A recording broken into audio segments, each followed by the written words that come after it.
இன்றைக்கி பாப்பாவுக்கு school leave, அதனால் காலையில் லஞ்சு செய்யலை.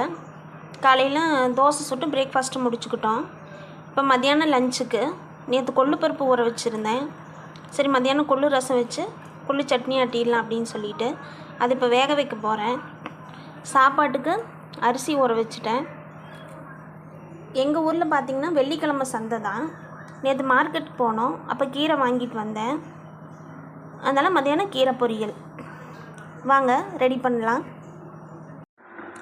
வாங்க ஃப்ரெண்ட்ஸ், மத்தியானம் லஞ்ச் ரெடி ஆகிடுச்சு. சுட சுட சாதம், கொள்ளு ரசம், கீரை பொரியல், அப்புறம் வேக வச்சு கொள்ள வெங்காயம், தக்காளி, சீரகம், கொஞ்சமாக வர கொத்தமல்லி, பச்சை மிளகாய், பூண்டு இதெல்லாம் வச்சு அரைச்சி எடுத்த கொள்ளு துவையல் எல்லாமே ரெடி ஆகிடுச்சு.